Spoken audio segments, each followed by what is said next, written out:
Deus tem algo para ministrar aos nossos corações, sempre tem, né? Eu sei que antes da palavra, antes do louvor, Deus já tem ministrado o seu coração. O Espírito Santo está em você e Ele sempre fala aos nossos corações. Amém? Ele se chama Consolador. O Consolador não é apenas aquele que está presente para chorar com você, te consolando, não. É aquele que está com você para te levantar, para te erguer, para te animar, para te encorajar. Tenho certeza que Deus preparou esse tempo para nós. E é muito bom que você está aqui. Se você não estivesse aqui, nós estaríamos aqui de qualquer forma, aguardando vocês. É lógico que é muito bom que os irmãos estejam para serem ministrados, porque o alvo do ministério é a vida de cada um. Esse ministério existe para que abençoe a vida de cada um. Amém, irmãos? E como que nós ficamos felizes quando o ministério, quando a ministração, quando a palavra, quando tudo aquilo que o ministério pode proporcionar influencia a vida de vocês, transforma a vida de vocês. Paulo, ele fala que um semeia, outro rega, mas é Deus que dá o crescimento. E Deus está aqui para dar o crescimento, para produzir a transformação. E isso é pela graça que nós fazemos isso. Nós não estamos rodando em círculos. O Espírito Santo pegou na nossa mão. Você pode fazer assim, ó, apalpando a mão do Espírito Santo com você, Ele te conduzindo pelas suas mãos para a jornada que Ele tem para a sua vida. E, queridos, a sua principal jornada, você que nasceu de novo, é sair, assim como as crianças crescem para a maturidade, nós saímos de uma condição de meninos na fé até atingirmos a maturidade. Esse é o propósito do ministério. Está lá em Efésios capítulo 4, quando ele diz que Deus deu um como apóstolos, outros como profetas, outros como os mestres, evangelistas, pastores, com o objetivo que cada um seja edificado, cada um exerça o seu serviço para a edificação do corpo de Cristo. Então você está aqui para que o corpo de Cristo seja edificado. Entenda que você é uma peça fundamental, imprescindível nesse corpo. Você pode dizer, eu sou imprescindível nesse corpo. O diabo sempre vai dizer o contrário. Você não faz diferença nenhuma no corpo. Entenda que você faz. Só a sua presença já vai fazer diferença. Amém, queridos? Então, quanto mais você tem consciência de quanto você é importante, mais você vai querer estar presente. E o diabo tenta trabalhar nessa insignificância que vem dele, para que nós não nos apresentemos, para que nós não fluamos naquilo que Deus tem para nós. Mas quando nós entendemos o quanto da glória de Deus está em nós, Cristo tem muito da glória de Deus em nossas vidas. Quanto mais nós entendemos que essa glória de Deus está preenchendo o nosso ser, mais a gente caminha, mais a gente segue a jornada, trilha o propósito. E Deus tem essa jornada para nós. Esses dias Deus tem chamado essa jornada da jornada da Babilônia para a Nova Jerusalém. Da confusão para a paz. Queridos, é fato que esse mundo ele está debaixo desse governo, desse espírito da Babilônia. Para entender a Babilônia, você precisa ver lá quando surgiu a Babilônia. Foi quando os homens decidem construir uma torre, uma bela torre, que seria edificada e essa torre tocaria os céus na visão deles.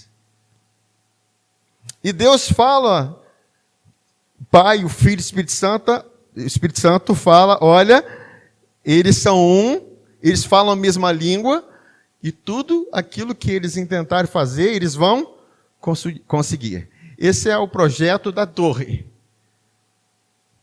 Mas só que o intento do coração deles era a glória humana, era fazer com que o nome deles se tornasse conhecidos. Porque uma vez que você sabe que você é conhecido do Senhor, você não precisa que mais ninguém conheça você, entenda da forma que eu estou dizendo. Você não precisa que seu nome seja famoso, uma vez que você é conhecido pelo Senhor. Uma vez que você é conhecido nos céus, uma vez que o céu sabe quem você é, não importa, queridos, a terra se te conhece ou não, porque nós não estamos aqui para sermos conhecidos. Nós estamos aqui para fazer o nome do Senhor conhecido. Vocês me entendem, queridos? E esse é o nosso propósito. E as pessoas podem perguntar, qual o segredo da sua vida, da sua alegria, da sua paz?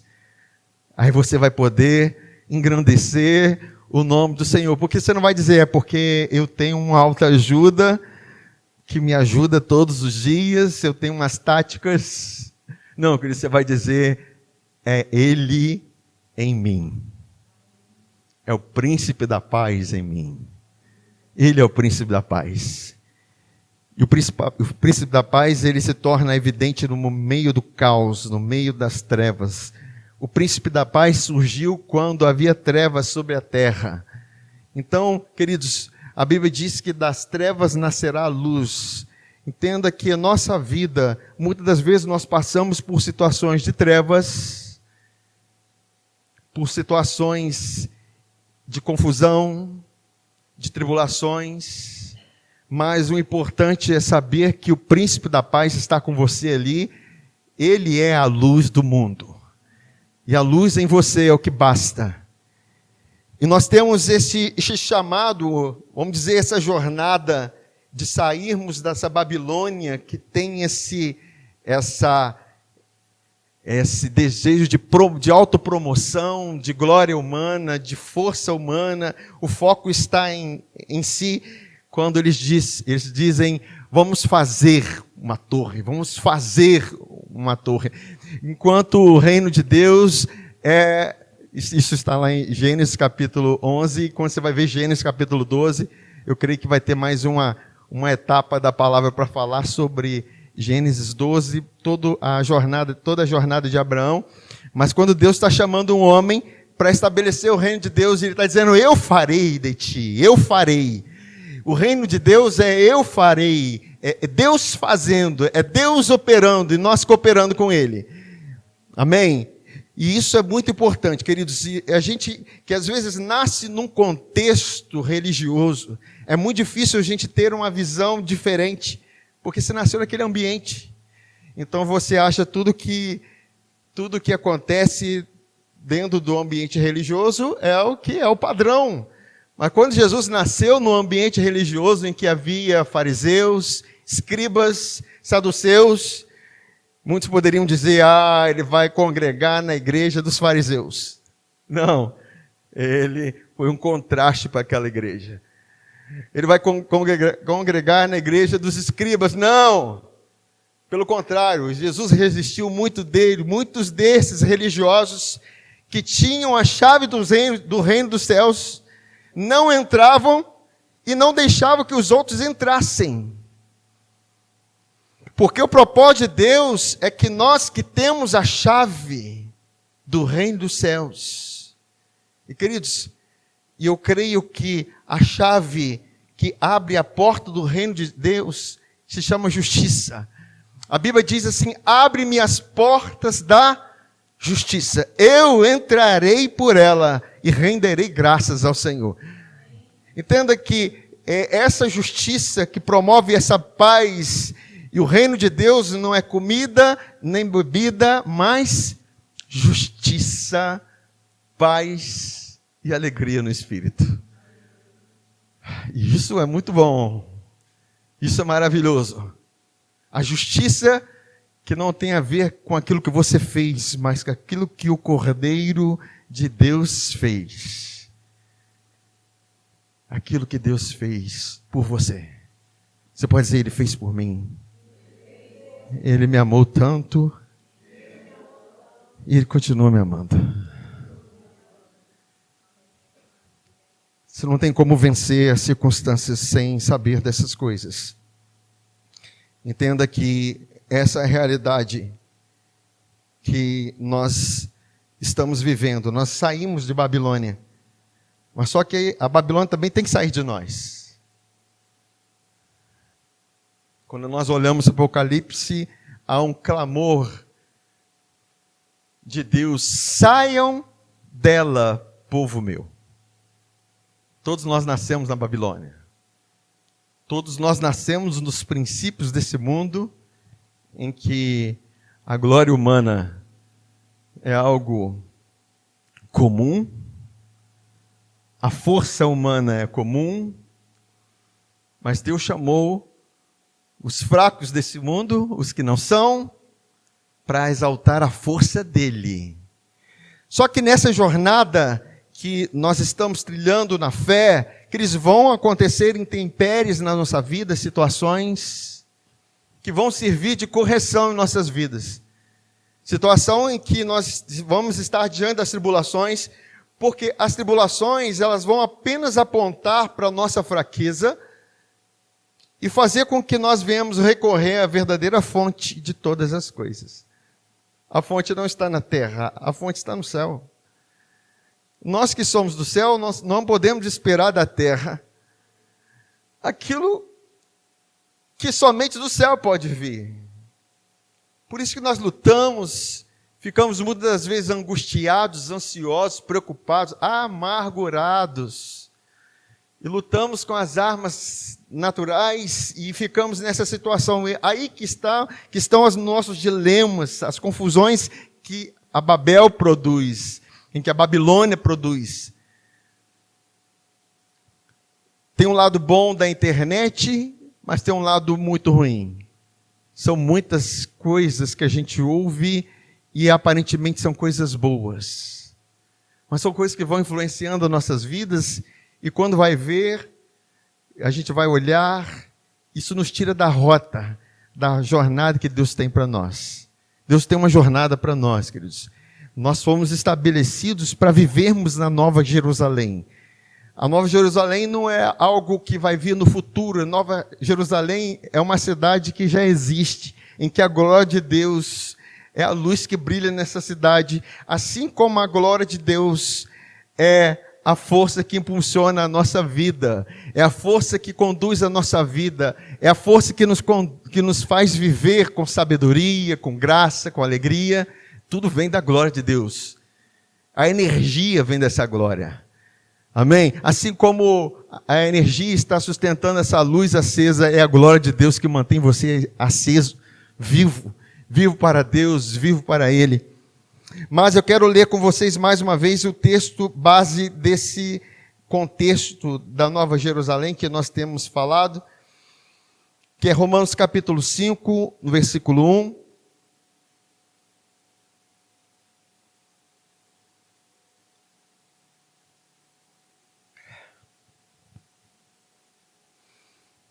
Diz assim: justificados, pois,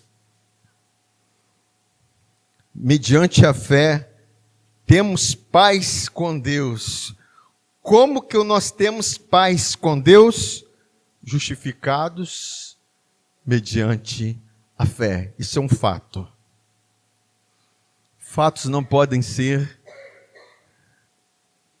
desconsiderados. A justificação, ela aconteceu no momento em que Cristo, o justo, aquele que não tinha pecado, foi feito pecado, sem ter cometido nenhum pecado.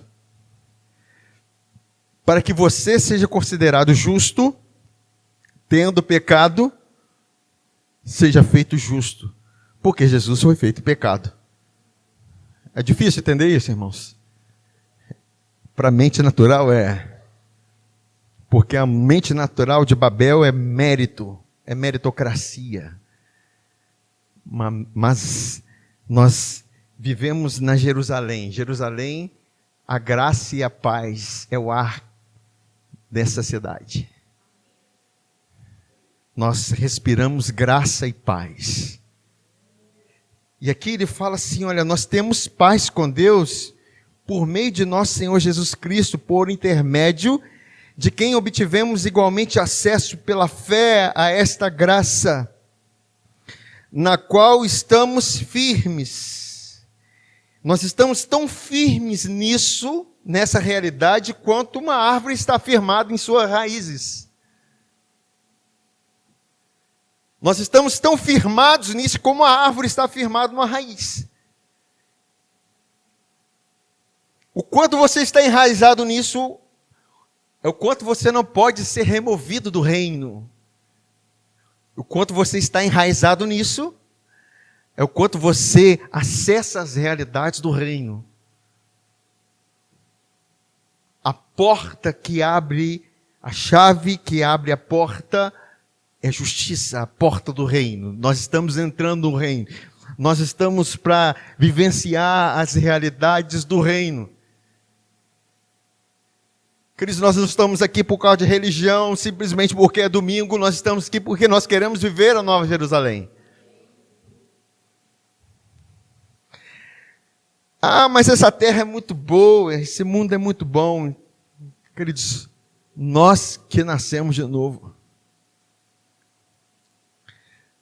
nós não somos mais adequados, nós não somos mais dignos desse mundo. Esse mundo não nos pertence. Nós estamos aqui apenas de uma passagem. Nós estamos esperando, em qualquer momento, o som da trombeta. Da trombeta.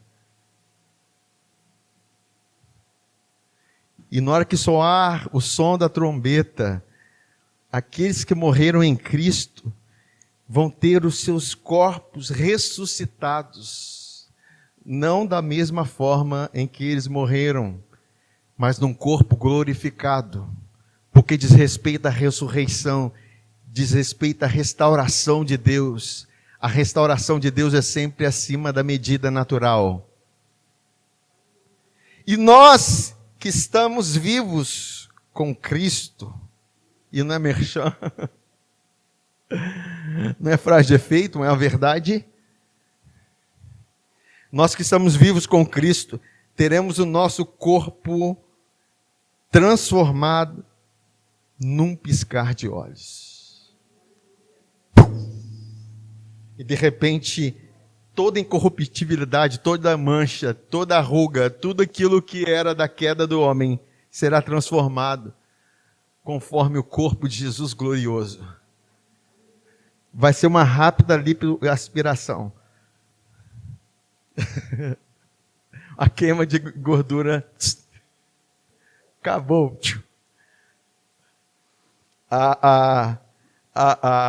Como é que é?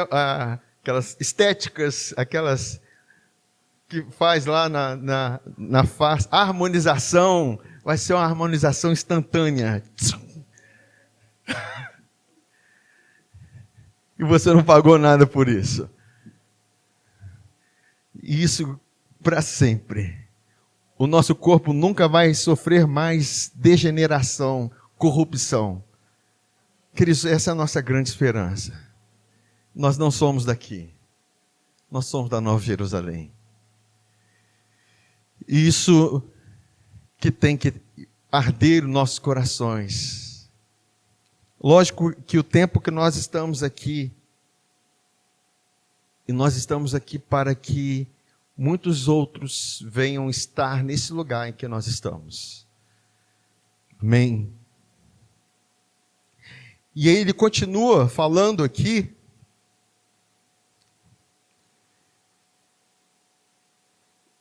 por intermédio de quem obtivemos igualmente acesso pela fé a esta graça, de ser justificado pela fé, na qual estamos firmes.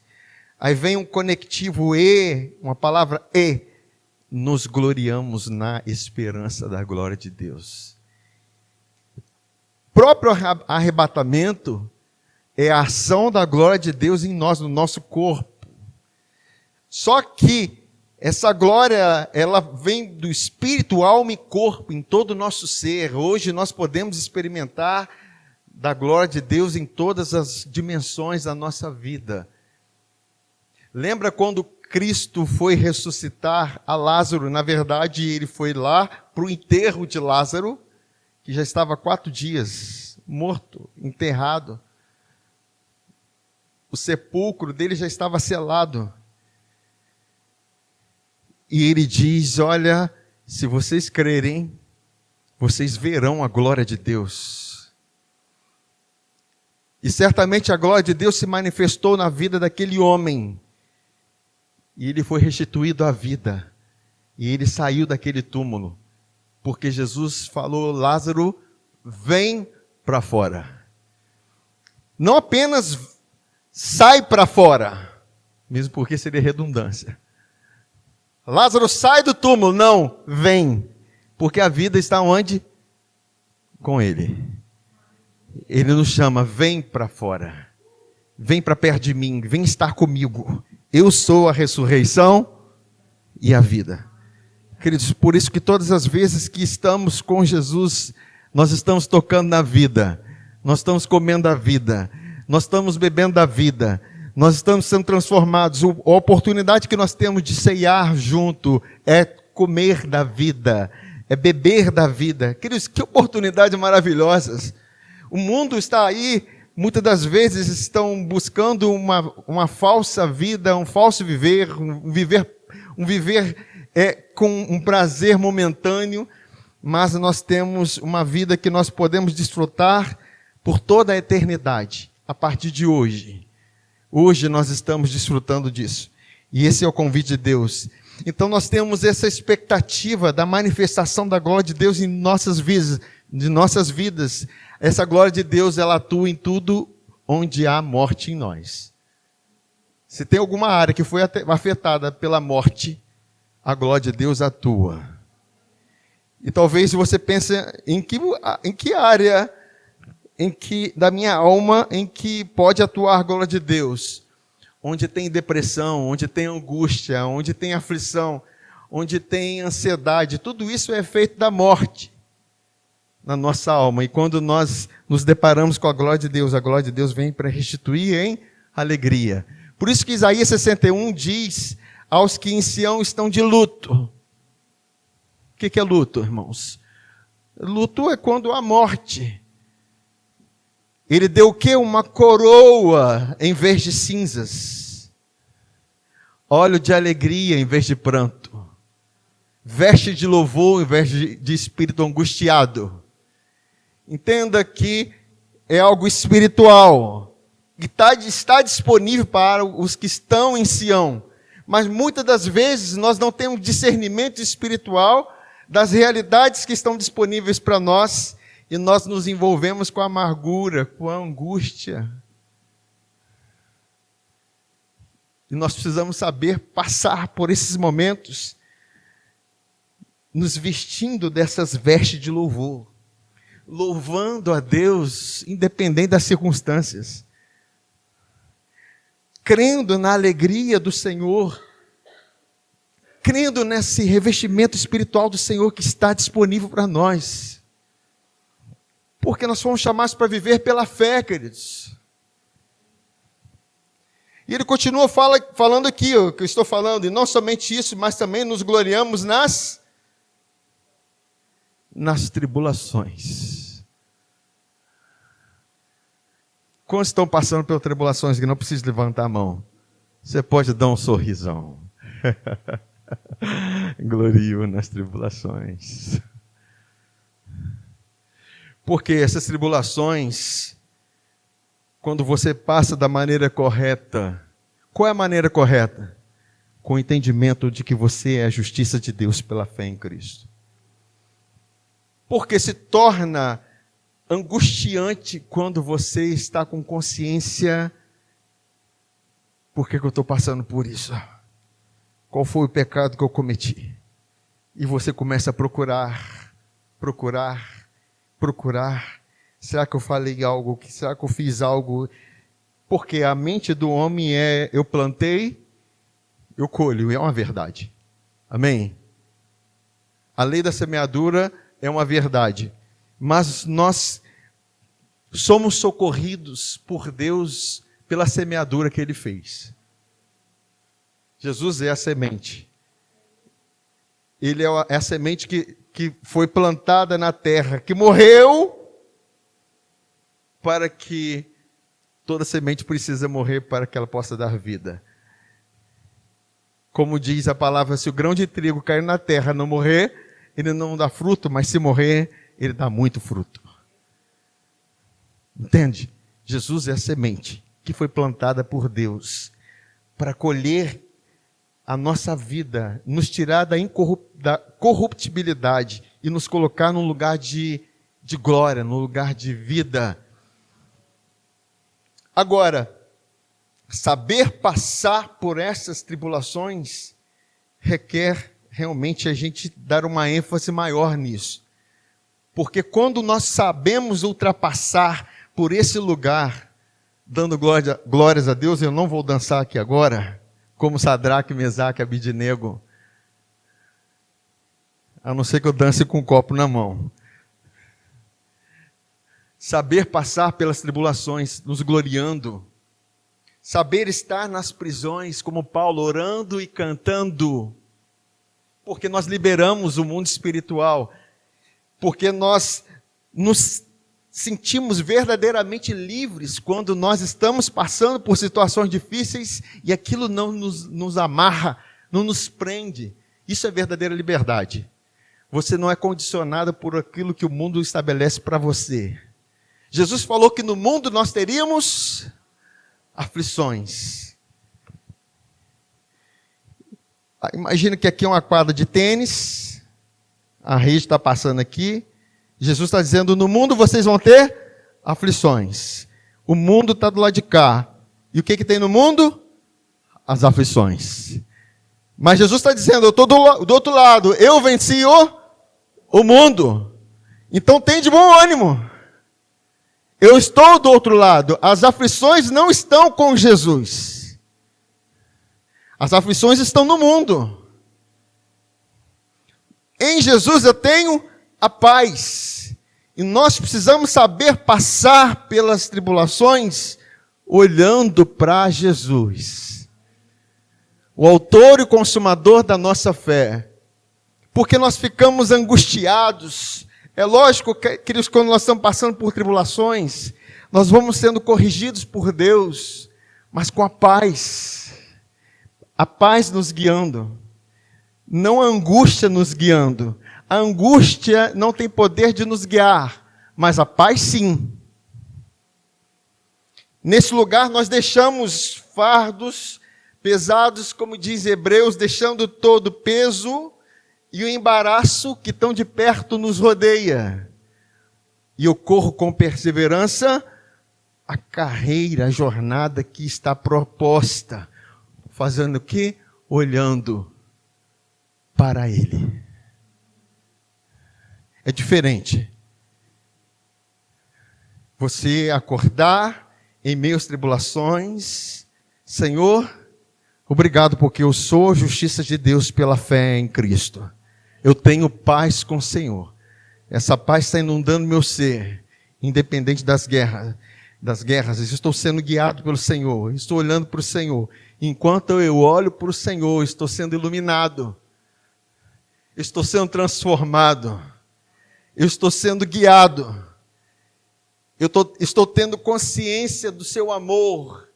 Do seu amor.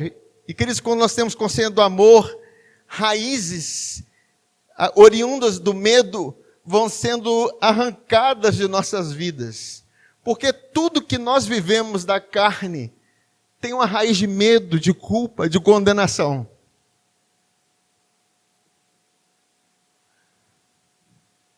Isso a psicologia não pode explicar. Mas tudo que você vive, oriundo da raiz do amor de Deus, você se desvencilha daquilo que te conduz ao pecado. João diz que aquele que ama o mundo é porque o amor do Pai não está nele. O que há no mundo? A concupiscência da carne, a concupiscência dos olhos e a soberba da vida. Mas se o amor do Pai está em você, a concupiscência perde a sua força. Se a concupiscência perde a força, a tentação também perde. E se a tentação perde a força, o pecado também perde. Amém? Olha como que o amor de Deus, a revelação do amor de Deus é restaurador para nossas vidas.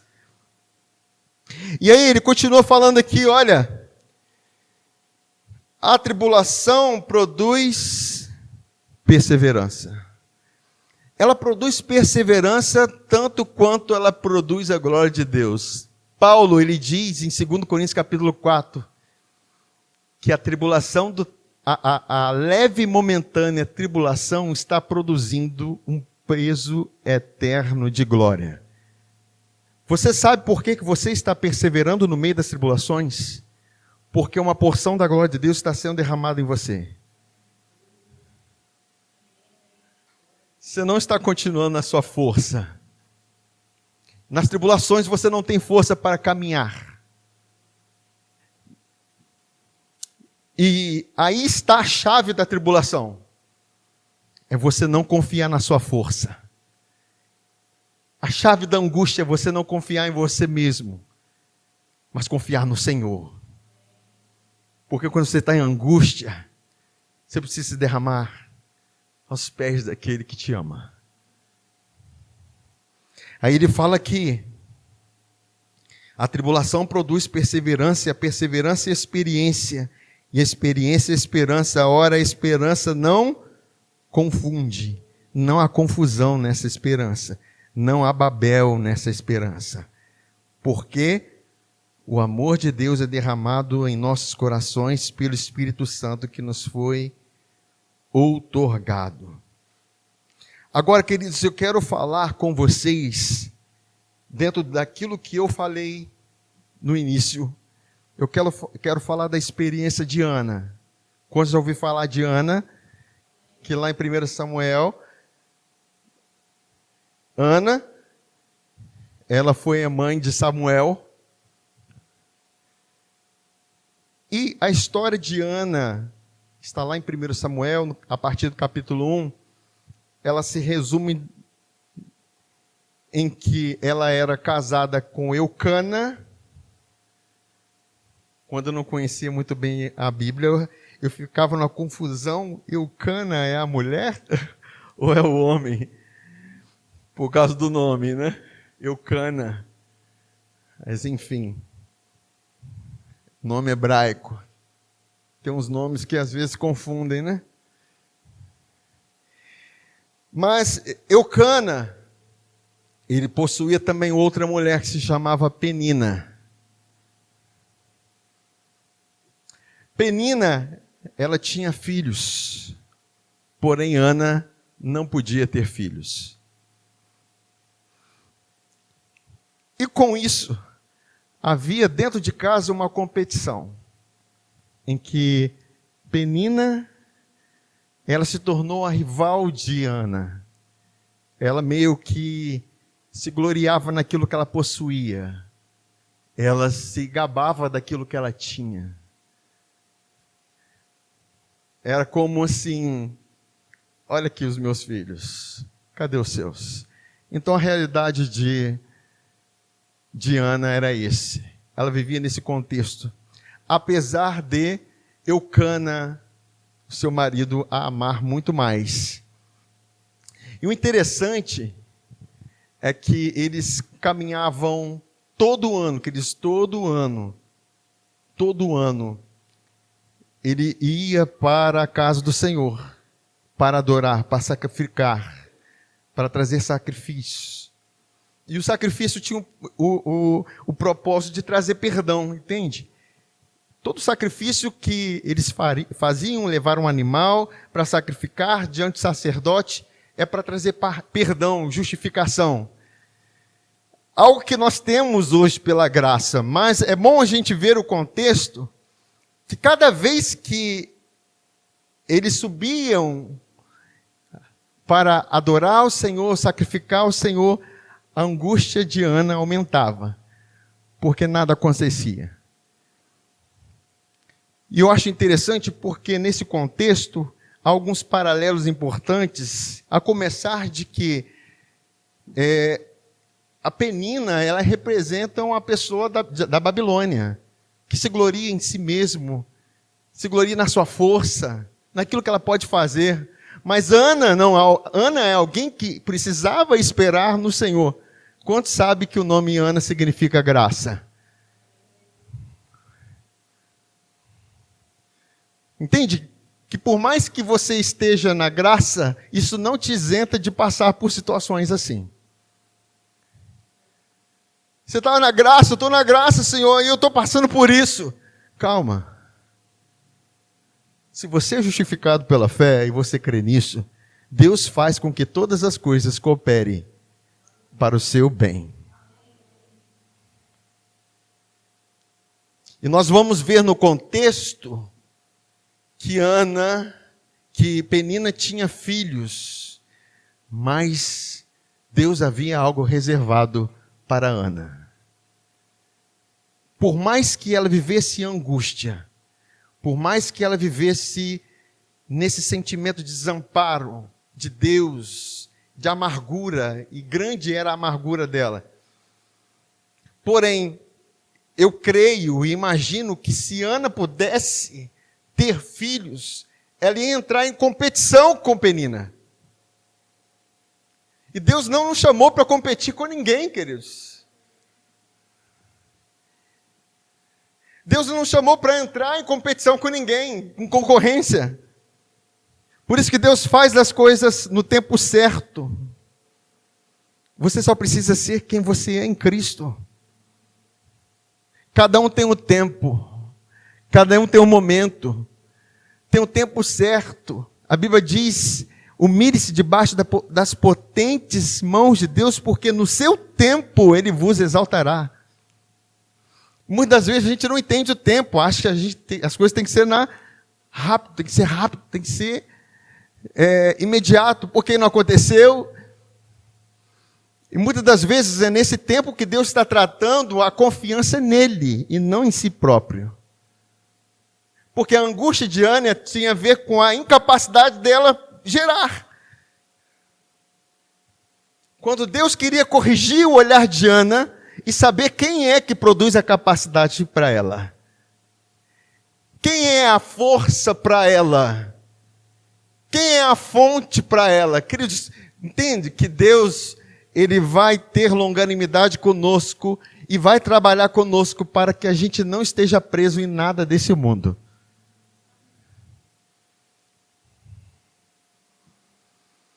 E se Ana entrasse nessa concorrência, e era isso talvez uma maior dor dela, porque a Penina estava lá, eu tenho tanto e você não tem nada.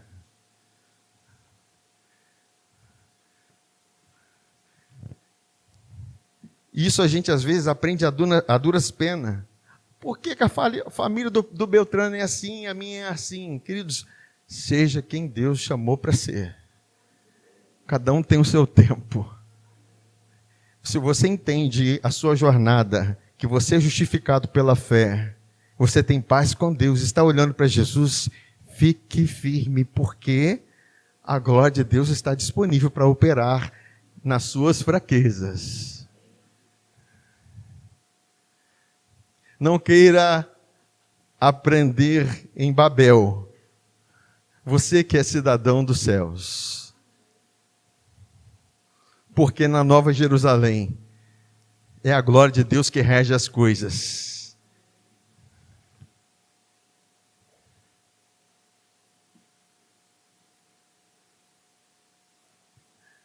A glória de Deus que rege as coisas. Agora,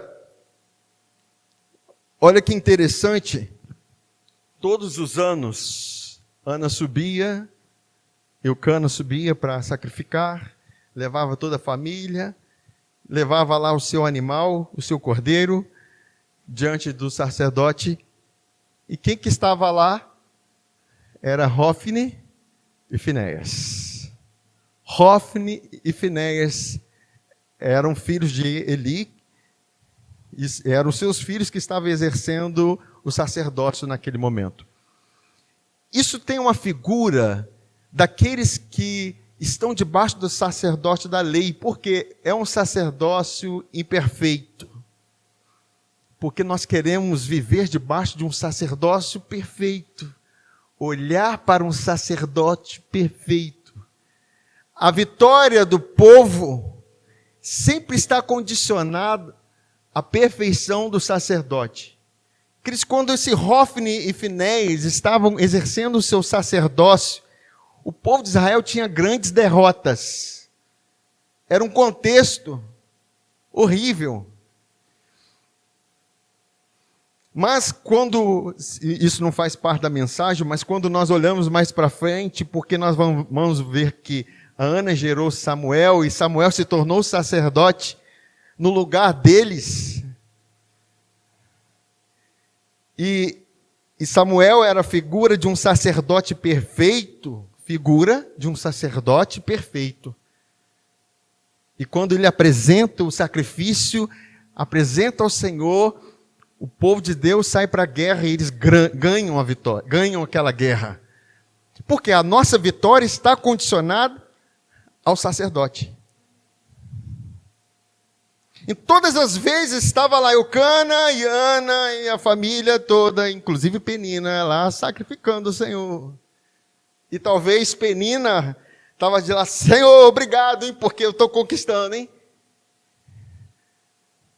Eu estou obedecendo tudo, hein? Oh, o Senhor está me abençoando? Eu estou conquistando tudo. Eu estou na obediência. Eu sou boa. Porém, queridos, a angústia de Ana só aumentava mais, mesmo porque Deus tinha um plano de perfeição para nós, a igreja. Ana simboliza a igreja. Ana simboliza a mim e a você, que estamos debaixo de um sacerdócio perfeito. Então, vemos aqui em 1 Samuel, capítulo 1, versículo 9, esses relatos. E aqui nós vemos quando Ana e Eucana estão subindo para adorar e sacrificar ao Senhor, e não aparece a imagem de Hofni e Finéias, mas uma outra imagem. E o que diz aqui em 1 Samuel 1, 9? Após terem comido e bebido em Siló,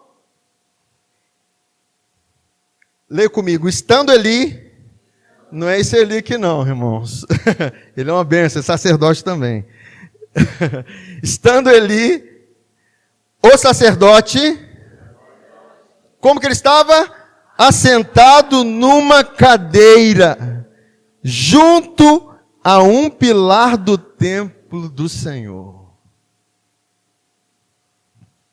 Quantos podem olhar para Jesus e vê-lo assentado nesse momento?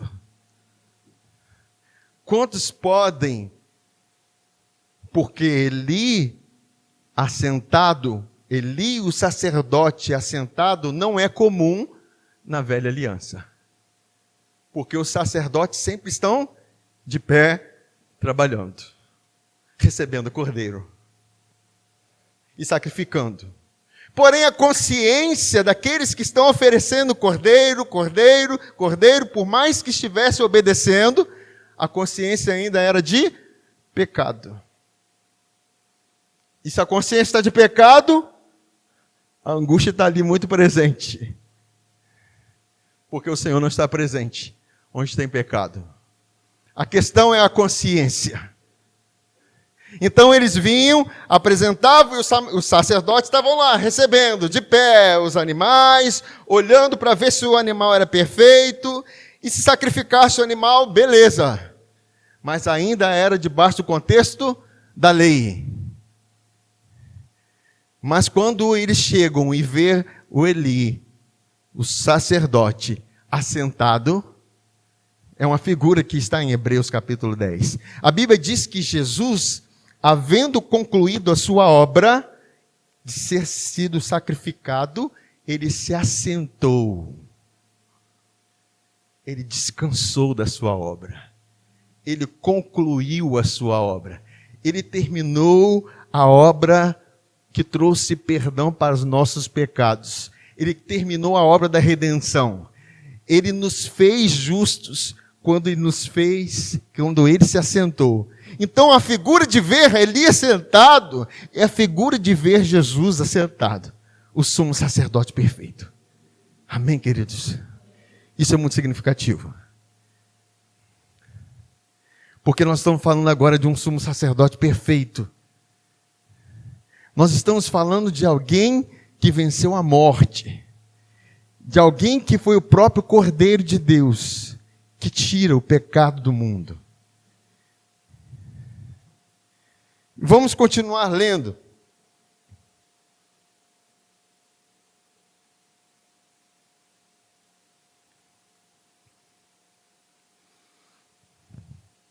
Levantou-se Ana, e com amargura de alma, orou ao Senhor e chorou abundantemente. Interessante que antes não tinha essa realidade. É como que ela podendo agora contemplar as portas da justiça aberta, ela pudesse entrar.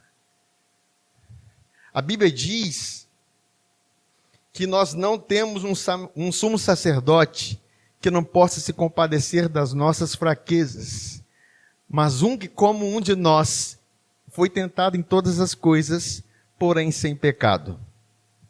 Por isso, acheguemos confiadamente junto ao trono da graça, a fim de recebermos misericórdia e encontrarmos socorro para o tempo oportuno. É como se Ana, agora eu posso me derramar ao Senhor. Eu posso me derramar. Porque, queridos, quando você está em angústia, não adianta você procurar outra coisa para fazer. Você pode assistir um jogo de futebol, se alegrar naquele momento ali, a angústia vai permanecer. Você pode fazer alguma outra coisa prazerosa, a angústia vai permanecer ali, vai esconder por um tempo. A angústia precisa ser derramada aos pés do Senhor. Todos nós passamos por angústias. Todos nós passamos por amarguras às vezes. Mas entende que tem um lugar em que precisa ser desencadeado isso. Precisa ser derramado isso. E isso é aos pés do Senhor.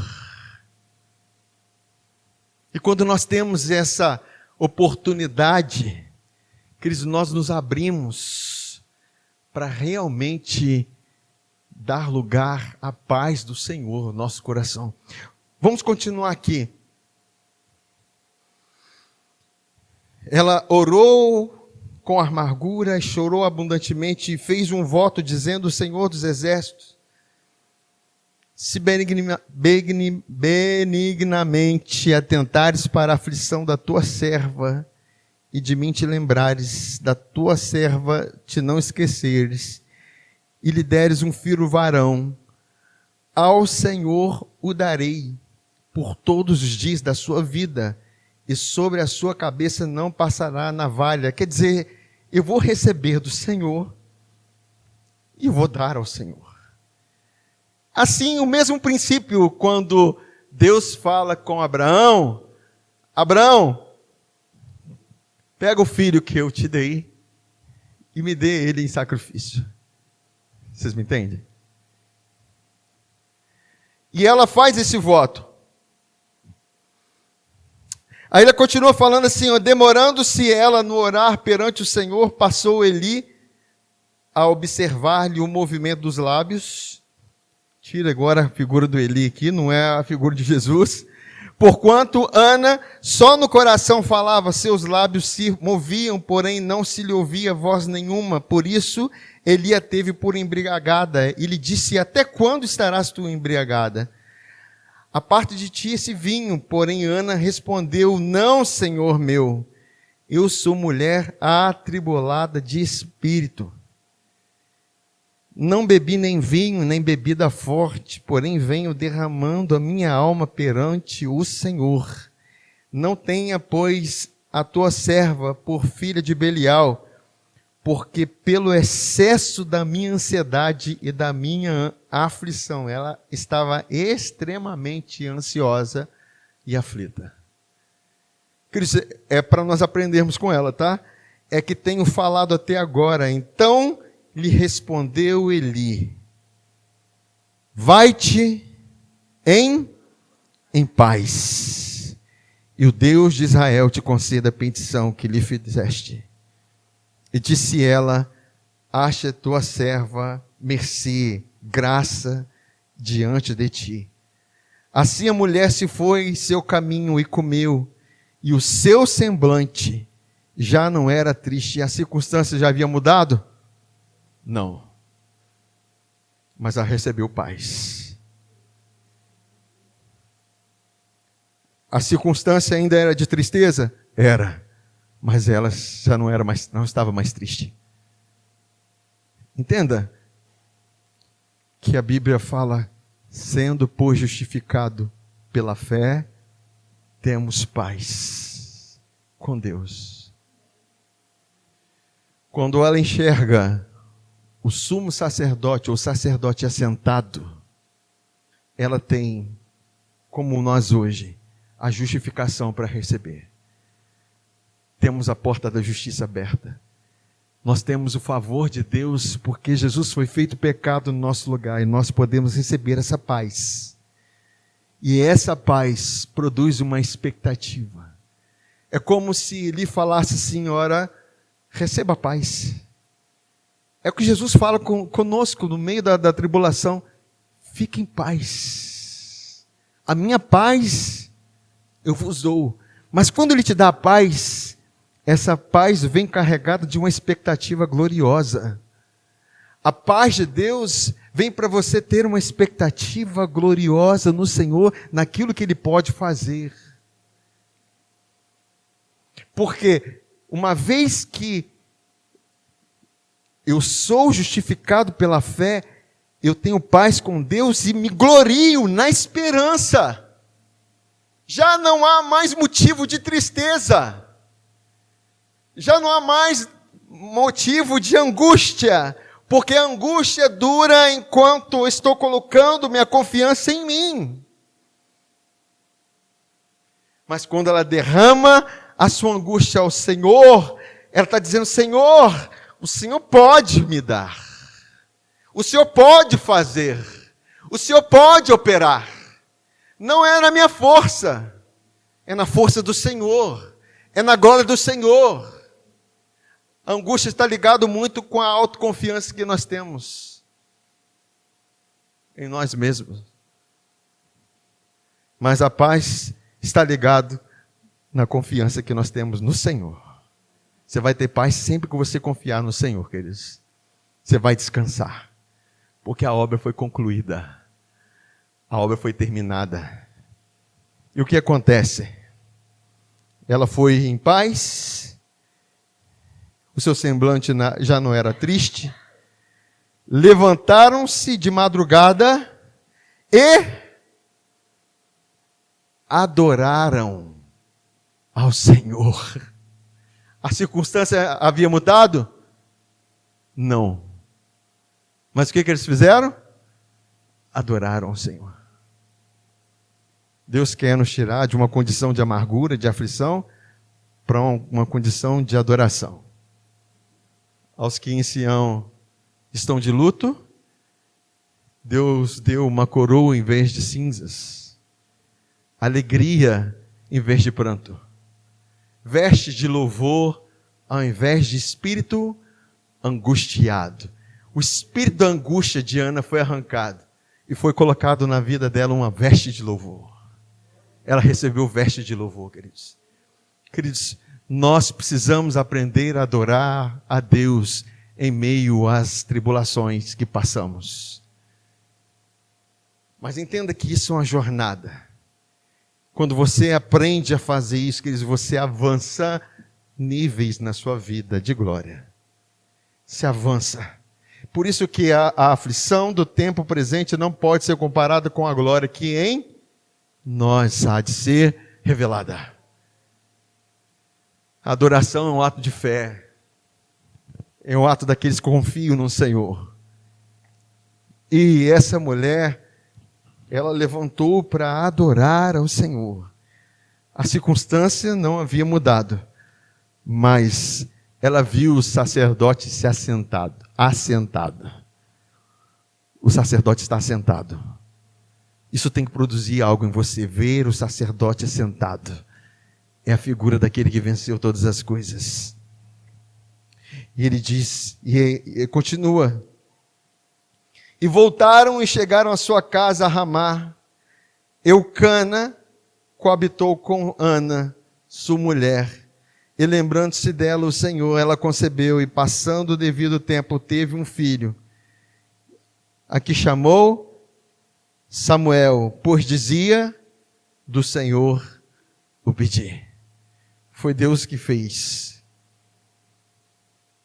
E a gente pode parar para pensar, mas tanto tempo ela passou nessa angústia.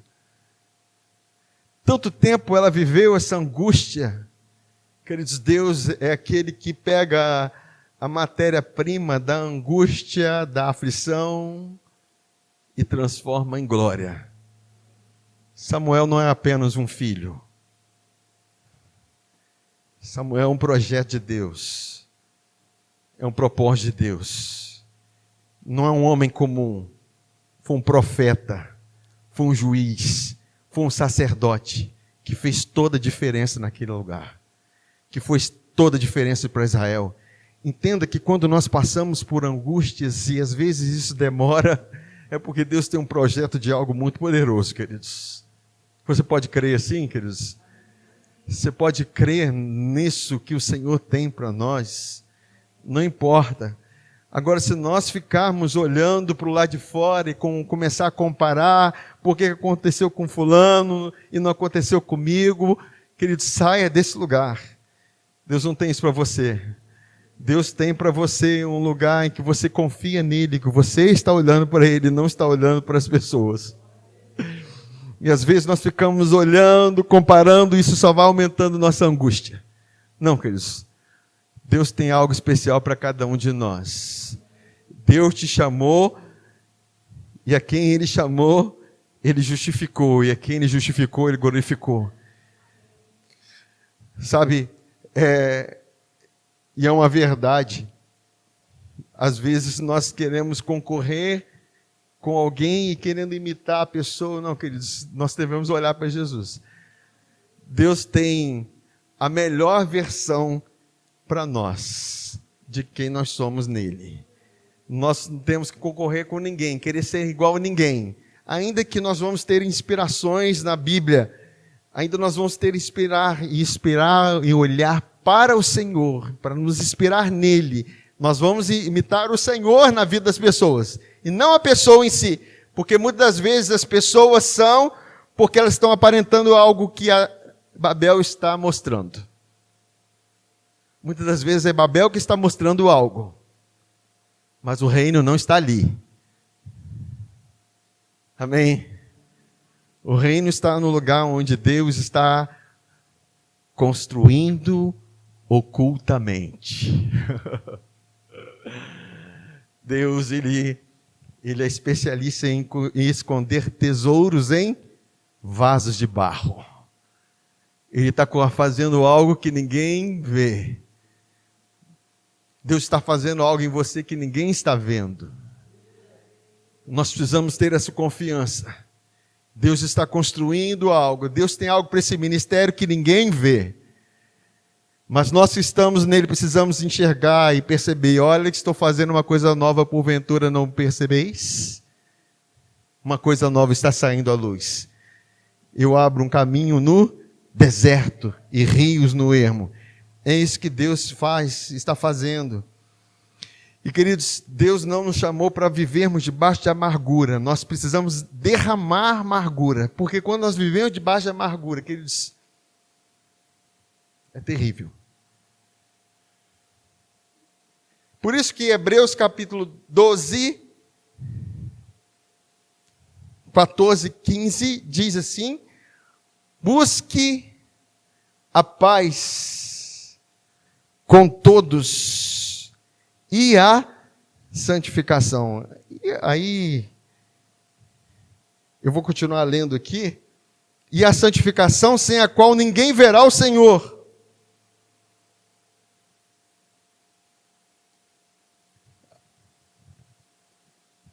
Entenda que a paz e a santificação vêm de uma pessoa.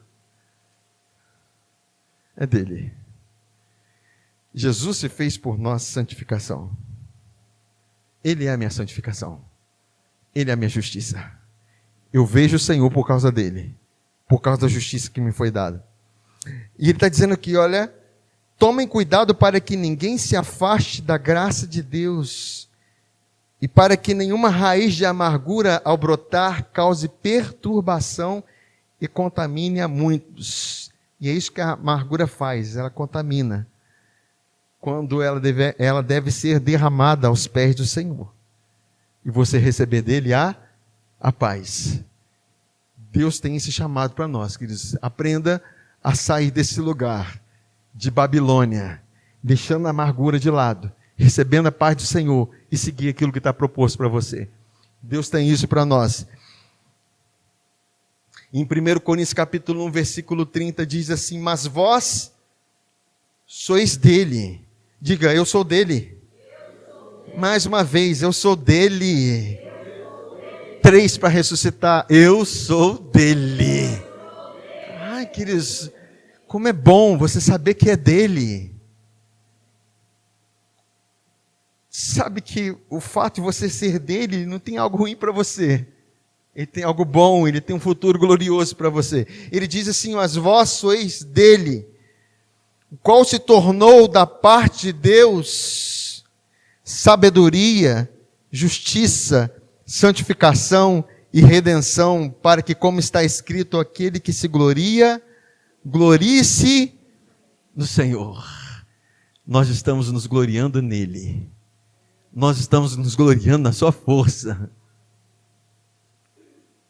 E eu quero terminar, eu não vou ler outra versão, mas depois vocês vão ler, meditar através do esboço. Eu quero ler o cântico de Ana. Deus tem um cântico para as nossas vidas. É um cântico que vai apontar para aquilo que nós estamos crendo. Para aqueles que saíram da amargura para a paz. É o cântico daqueles que foram libertos da amargura. Esse é o cântico de Ana. Olha o que diz, 1 Samuel capítulo 2, versículo 1 a 5. Então, é chamado cântico de Ana, essa parte. Então orou Ana e disse: o meu coração se regozija no Senhor.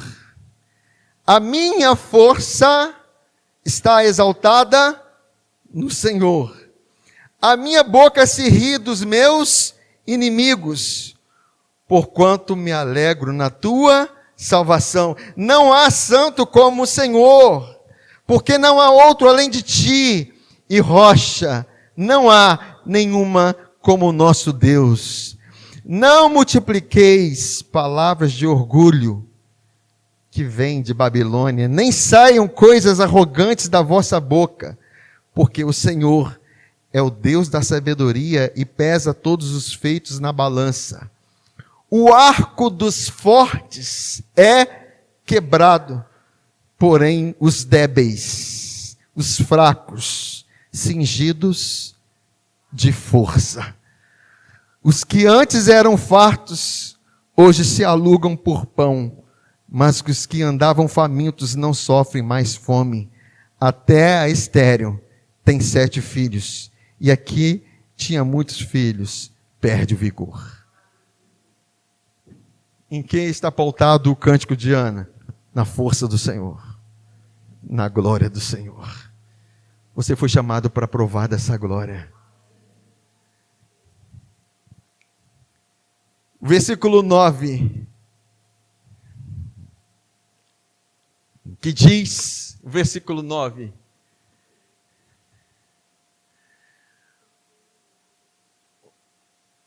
Porque o homem, a parte B, porque o homem não prevalece pela força, pela sua própria força. Vocês estão me entendendo, queridos? Nós fomos chamados da Babilônia para a Nova Jerusalém. Da glória humana para a glória de Deus. Ana chegou nesse lugar. Ana representa a graça, representa as nossas vidas. Você foi chamado para experimentar dessa força de Deus na sua vida. Vamos colocar de pé, amém? Aleluia! Tem força de Deus para operar em você. Isaías 40 diz, os que esperam no Senhor. Ana precisou esperar no Senhor. Mas esperar no Senhor não é em vão. Porque os que esperam no Senhor renovam as suas forças. Eles sobem com asas como águia. Correm e não se cansam. Caminham e não se fatigam. Pai, muito obrigado por a tua palavra. Nós estamos aqui porque nós somos da Nova Jerusalém. A glória do Senhor é a nossa força.